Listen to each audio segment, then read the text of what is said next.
Hey guys, this is Manish और आप देख रहे हैं स्टडी प्लेनेट। आज हम बात करने वाले हैं पॉलिटिकल साइंस के एक इम्पॉर्टेंट टॉपिक के बारे में। तो अगर आप लोग ग्रेजुएशन या पोस्ट ग्रेजुएशन के स्टूडेंट हैं तो आपके पास क्लासिकल या फिर वेस्टर्न पॉलिटिकल फिलॉसफी सब्जेक्ट होगा। उसका एक इम्पॉर्टेंट टॉपिक है थॉमस हॉब्स। तो आज की इस वीडियो के अंदर हम लोग Thomas Hobbes theory on sovereignty की बात करने वाले हैं। तो सॉवरेनिटी के ऊपर थॉमस हॉब्स ने क्या क्या इंपॉर्टेंट डिटेल्स दे रखी है, उन सबको हम बिल्कुल आसान भाषा में और डिटेल में डिस्कस करेंगे। तो आइए शुरू करते हैं। सबसे पहले हम लोग बात करते हैं इंट्रोडक्शन की। तो सॉवरन क्या होता है, फिर सॉवरेनिटी होती क्या है। तो आसान भाषा में आपको सॉवरेनिटी का मतलब बताऊं तो इसका मतलब है द सुप्रीम अथॉरिटी, एक ऐसी अथॉरिटी जो सबसे पावरफुल हो और जिसके पास कानून बनाने की और उसको लागू करने की पूरी तरीके से पावर हो। तो यहाँ पर सॉवरेनिटी का मतलब है एक ऐसी अथॉरिटी जिसके पास कंप्लीट पावर हो पूरे राज्य को मैनेज करने की, कानून बनाने से लेके इम्प्लीमेंटेशन हर एक चीज़ की। तो इसको हम सॉवरेनिटी बोलते हैं। और थॉमस हॉब्स का जो कंसेप्ट है, इसमें हम सॉवरेनिटी की बात करें तो पहले इसके बैकग्राउंड को समझना ज़रूरी है कि अगर हम आज के मॉडर्न टाइम के अंदर देखें तो सॉवरेनिटी का मतलब है कि किसी भी देश का संविधान या वहाँ की सरकार, और आज के टाइम पे सॉवरेनिटी का जो स्ट्रक्चर है फेडरल होता है, पावर्स अलग अलग पार्ट में जो है डिवाइडेड होती हैं, जुडिशरी, लेजिस्लेचर, एग्जीक्यूटिव। लेकिन पहले के टाइम पे हम बात करें, एंशिएंट टाइम पे जाएं तो वहाँ पर जो पावर है इतनी फेडरल स्ट्रक्चर में बटी हुई नहीं होती थी।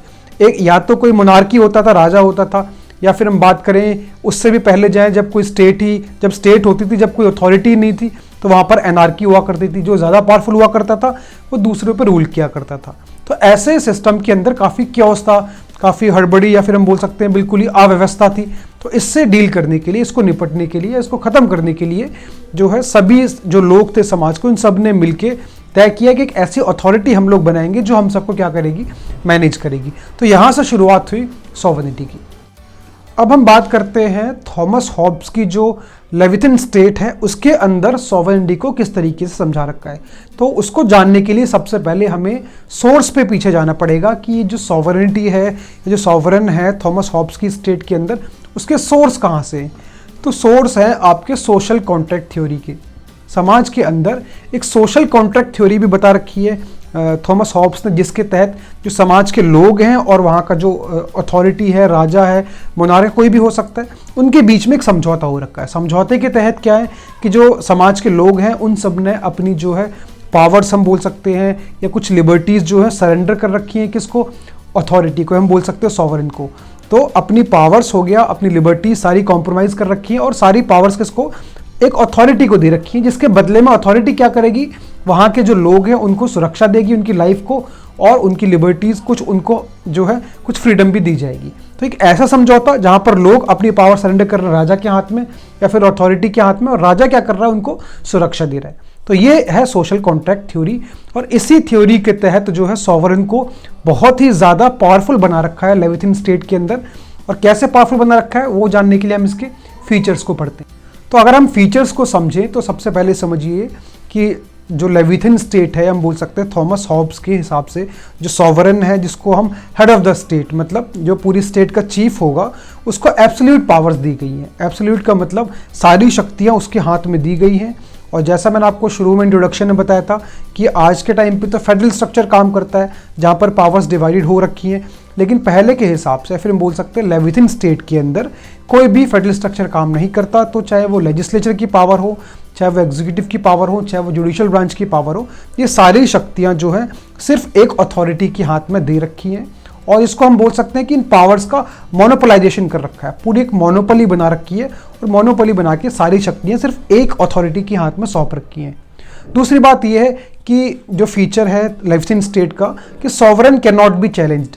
इनकी शक्तियों को, जो सॉवरन है, जो रूलर है, उसकी शक्तियों को, मतलब जो स्टेट है उसकी शक्तियों को कोई भी चैलेंज नहीं कर सकता।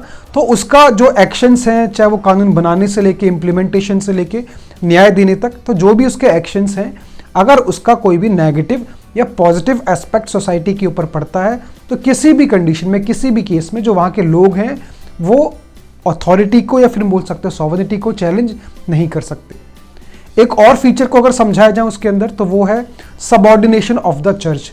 इसको लेके भी काफ़ी डिबेट रही है। जो पुरानी यूरोपियन जो है कंट्रीज़ हैं उनके अंदर एंशिएंट टाइम पे चर्च की काफ़ी पावरफुल होते थे, चर्च जो है काफ़ी नियम कानून बनाते थे। लेकिन लेविथिन स्टेट के अंदर ये जो थॉमस हॉब्स की जो जो थ्योरी है सॉवरिटी की, उसके अंदर अगर आप देखोगे तो वहाँ पर चर्च को भी सबऑर्डिनेट रखा गया है स्टेट के।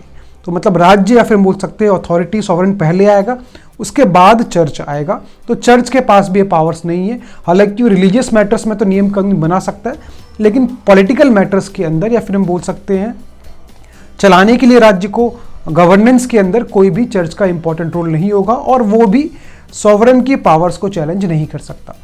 आगे बात करेंगे इसके बारे में, उससे पहले आपको बता देते कि अगर आप लोग हमारे चैनल पे नए जुड़े हैं तो आप हमें सब्सक्राइब कर सकते हैं, जिसमें आपको क्लास 11, 12, ग्रेजुएशन और पोस्ट ग्रेजुएशन में पॉलिटिकल साइंस और हिस्ट्री से रिलेटेड बहुत सारी वीडियोस आसान भाषा में मिल जाएंगी। तो आप जिस भी क्लास में, जिस भी सेमेस्टर में, आप सिंपली चैनल को सब्सक्राइब कीजिए, उसकी प्लेलिस्ट को चेक कीजिए और अपनी प्लेलिस्ट के हिसाब से, अपने कोर्स के हिसाब से वीडियोस को देख सकते हैं। इसके अलावा अगर आप लोग हमसे पेड क्लासेस या पेड नोट्स आते हैं, उसके लिए भी आप हमें इंस्टाग्राम पे मैसेज कर सकते हैं। अब हम थोड़ा और आगे पढ़ते हैं और इसकी जस्टिफिकेशन को पढ़ते हैं कि थॉमस हॉब्स ने जो एब्सोल्यूट पावर्स दे रखी हैं सॉवरेन को, उसके पीछे जस्टिफिकेशन क्या है। तो थॉमस हॉब्स का अगर जस्टिफिकेशन को समझे तो पहले ह्यूमन नेचर को समझना ज़रूरी है। तो थॉमस हॉब्स के हिसाब से जो ह्यूमन नेचर है वो सेल्फिश है, जो अपने इंटरेस्ट को पूरा करने के लिए दूसरे के इंटरेस्ट को जो है हार्म कर सकता है। तो इसीलिए थॉमस हॉब्स के हिसाब से एक स्ट्रॉन्ग और पावरफुल सॉवरेन का होना बहुत ज़रूरी है, जो सेल्फिश लोग हैं उनको स्ट्रिक्टली गवर्न कर सके। तो इसलिए भी थॉमस हॉब्स ने काफ़ी सारी अल्टीमेट पावर्स सॉवरेन को दे रखी हैं, जो ये कहती हैं कि वो कुछ भी कर सकता है और लोग पूरी तरीके से ऑब्लिगेटरी होनी चाहिए और जो है लोग पूरी तरीके से हर एक बात को फॉलो करनी चाहिए सरकार के या फिर बोल सकते हैं सॉवरेन की। तो थॉमस हॉब्स ने ये जो अल्टीमेट एब्सोल्यूट पावर्स दे रखी हैं अपने सॉवरेन को, अपनी सरकार को, तो इस बात के पूरे चांसेस हैं कि जो वहाँ की सरकार होगी, जो अथॉरिटी सॉवरेन जो भी होगा, वो एक ऑप्रेसिव रूलर हो सकता है, रूल कर सकता है। मतलब एक ऐसी सरकार होगी जो लोगों के ऊपर बहुत ज़्यादा अत्याचार भी कर सकती है।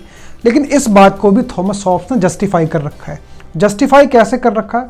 थॉमस हॉब्स कहते हैं कि एक ऐसा समाज जो स्टेटलेस सोसाइटी हो, जहाँ पर कोई भी अथॉरिटी ना हो, ऐसे समाज के अंदर तो ज़्यादा क्राइम होगा, इंसान जो है एक दूसरे के ऊपर अत्याचार करेंगे, ज़्यादा करेंगे, प्लस काफ़ी डिसऑर्डर होगा, इंस्टेबिलिटी होगी बहुत ज़्यादा।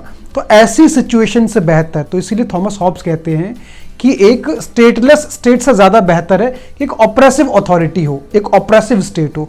तो इसीलिए वो इस बात को भी जस्टिफाई करते हैं कि भले इस बात के चांसेस है कि मेरी बनाई हुई जो स्टेट है या जो सॉवरेन है वो ऑप्रेसिव हो सकता है, लेकिन उस सरकार से बेहतर है जहाँ पर कोई भी सरकार हो ना।